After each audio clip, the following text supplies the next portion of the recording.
Hello everyone, we are back for part 2 of our lesson on understanding the derivative as a tangent line. We are going to go to page 3, that's the one with the table, and just continue to work through these practice problems. So as always, I encourage you to pause the video, try these problems on your own before you listen to the explanation and look at the solutions. So this question is a little different from the ones on the first and second pages because we were given a table of the derivative, h prime, and then asked some questions about h of x. So it is important to not just look at the table, but look at the conditions given for the function in the table. So it says h prime of x is the derivative of a polynomial function. And the zeros indicated in the table are the only zeros of the derivative. So a couple things to understand: that polynomial function, continuous for all real numbers. That's going to be important if we're talking about intervals at any point. And we also have to be aware that there's no other zeros. So the derivative will never be 0 at other places than x equals -2 and x equals 7. Those are the only two zeros of the derivative. So we need to, for number 10, we need to come up with what intervals is the function increasing and decreasing on. If we're talking about increasing, if the original function is increasing, then the derivative is going to be positive. So we need to look for the intervals where h prime is positive. And we can see that that is from -infinity to -2. So we will do we'll do increasing first.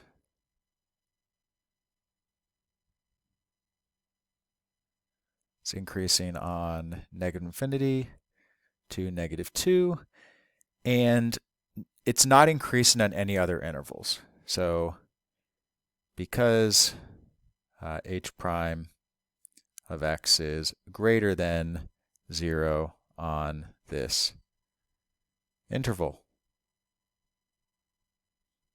All right, let's move on to decreasing.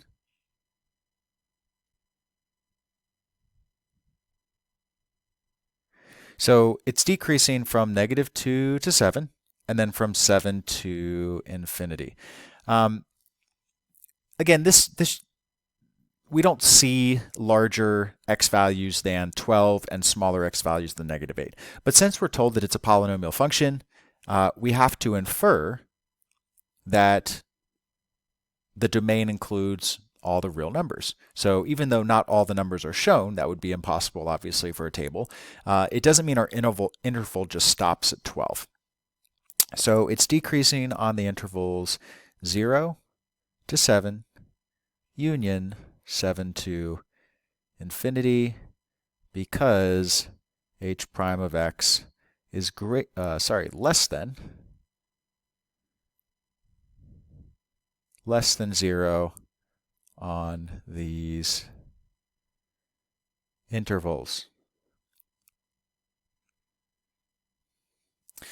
All right, on to question 11. At what x values does the graph of h of x have a relative maximum? So I know I've kind of beaten this diagram to death, but if we have an absolute maximum, okay, the derivative, right, before we hit the absolute maximum, the derivative is going to be positive because the tangent line has a positive slope. And after the absolute max, or sorry, I think I said absolute max a couple of times. We're talking about relative maximums. So before relative maximum occurs, the derivative is positive. After the relative maximum, the derivative is going to be negative because the slopes of the tangent lines are positive and then negative. So in the table, we go from positive to negative at this 0, right? Let me get my pen. This 0 right here, right? We have 5, which is positive. We have -1, which is negative. So the derivative is going from positive to negative.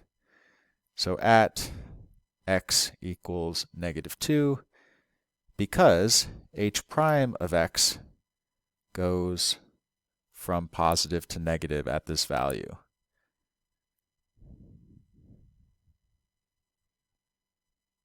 And you can just draw the symbols for positive or negative. You can write the words out. It's really up to you.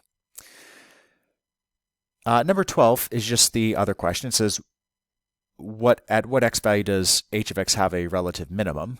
Well, it's just the opposite idea here. If I draw a graph with a absolute minimum, we can see that the tangent lines have slopes that are negative to start out, and then directly after the relative minimum, we have a tangent line slope. That's positive. So that's going to occur here at x equals 7. We go from a negative derivative. Oh, I'm sorry. I was jumping ahead, thinking that there was going to be a relative minimum. At this point, we go from negative to negative. So this is not a relative minimum. This is something else.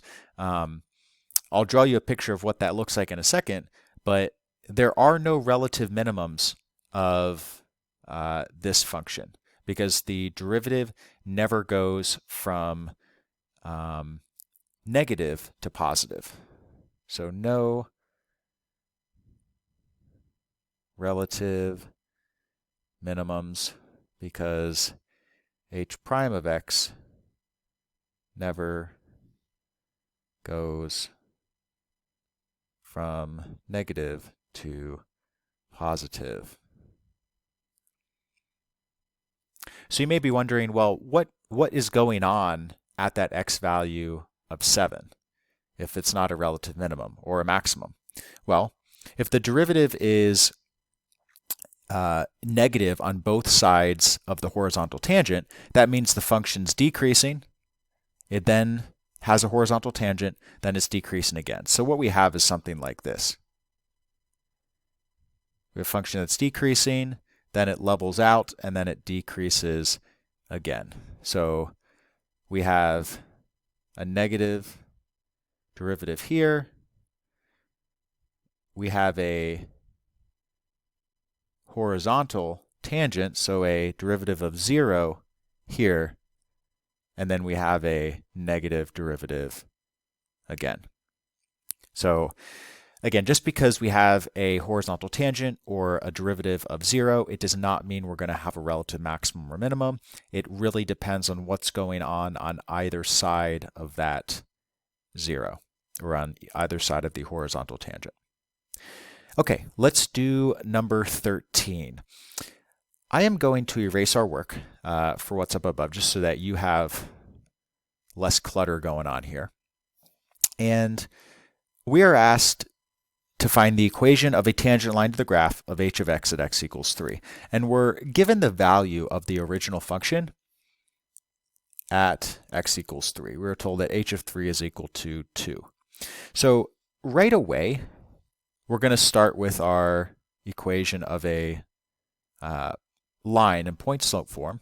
Y minus y1 is equal to m times the quantity x minus x1. Now, we're given our x1 and y1, right? x1 is 3, y1 is 2. So we can substitute those in. We're still going to be missing our slope. The way we find the slope, right? The slope is the slope of a tangent line. So we're looking for the derivative value at x equals 3. Well, we have a table, so we look for x equals 3, and our derivative value is negative 3. So this would be the equation of our tangent line. Again, we're working on number 13. I'm just doing it up above so I can see the table as well. Now the second part of 13 says, what is the equation of the normal line to the graph of h of x at x equals 3? So we don't change anything about our x1 or y1 because it's still touching the same point, but we do have to change our slope, right? And we've talked about in previous videos, normal is another name for perpendicular. So we have to understand what perpendicular tells us to do with slopes. If we're trying to find a perpendicular line, we are looking for an opposite reciprocal slope. So I have y minus 2. The opposite reciprocal of negative 3 is positive 1/3 times the quantity x minus 3. So this would be our normal line at x equals 3. Okay, I am going to get rid of this, and we are actually I'm going to leave some of it because I believe we need to use it in our next question. I believe we just need to use the tangent line, but I'll leave both of these up here just in case.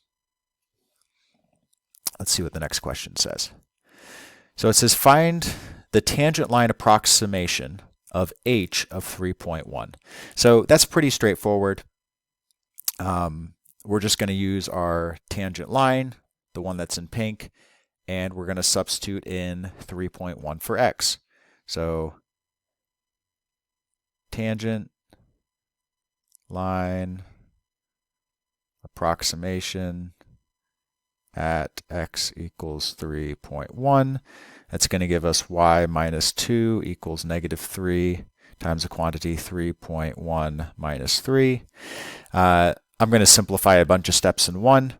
That's going to give me y minus 2 is equal to negative 0.3. And then I add 2 to both sides, so I get y is equal to 1.7. All right, so that answers question 14. For 15, we're actually talking about a, let's get rid of that gray. There we go. It asks us a couple of limit questions, so it kind of ties in what we've been talking about in our first unit on limits.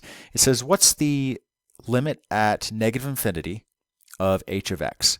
So we can't see what's going on with this function from the table at negative infinity, but we do know that our derivative is positive on the interval negative infinity to 0. So it actually may be helpful here to sketch a graph of what the function looks like. The first time I thought about this, I actually had it backwards in my head about what the limits would be at infinity and negative infinity. But as soon as I sketched out a quick graph, it certainly clicked a bit better. I'm going to label my zeros. This is going to be the graph of h of x. I'm just going to sketch it based on the derivative. I know I have zeros for my derivative at x equals negative 2 and x equals 7. And this just means that I should have some horizontal tangents here in my original function. I know that my original function is increasing on this interval, negative infinity to negative 2. So I get something that looks like this. I then know that my function is decreasing from negative 2 to 7. So it's doing something like this. And then it's also decreasing from 7 to infinity. So let's just do these in a different color. Increasing from negative infinity to negative 2. And then I have it decreasing from negative 2 to 7, and from 7 to infinity. Might as well do this one the same notation. So we're not coming back up here. We level out, and then we go back down again. So again, we still have our horizontal tangents here and here. And we also only have the one relative maximum that we talked about in question 11. So if we sketch this graph out, it's now much easier to see what the end behavior is. As we approach negative infinity,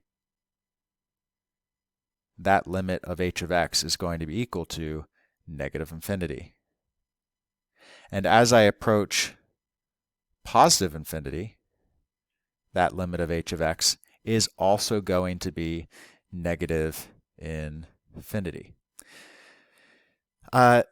You may ask, well, just because our derivative is positive from negative infinity to -2, why does it mean it has to approach negative infinity? Well, for polynomial functions, right, it tells us that h of x is a polynomial function. We know that the end behavior of polynomial functions is going to be it's either going to positive infinity or it's going to negative infinity. So it can't go to any other number if it's a polynomial function. So if the derivative is positive, right, as we go towards negative infinity, we're going to be approaching negative infinity. And if the derivative is negative as we approach positive infinity, we're going to be approaching negative infinity as well for the y values. So I think it may be a little hard to understand by just looking at the table, but I think if you just sketch a quick graph, it really helps you understand what's going on with the derivative, because I think this is especially hard when we're thinking about this limit right here, the limit as we approach negative infinity, because we see these positive derivative values, which makes us think our function is increasing, but we're reading it now from right to left. We're thinking about as we approach negative infinity, which is moving left along the x-axis. So even though our function is increasing over that interval, if we think of going the opposite direction, our function's actually decreasing, right? It's increasing as we move left to right, but as we move right to left, the function is decreasing, which means it's going to negative infinity. So again, I think it's kind of tough to wrap your head around without the different representations. Okay, let's see where we're at. And it looks like we're already past 15 minutes in this video, so we are going to call it a part 2. We will be back for at least a part 3 to finish the last 2 pages of this packet of problems. Hope to see you then, but regardless, enjoy the rest of your day.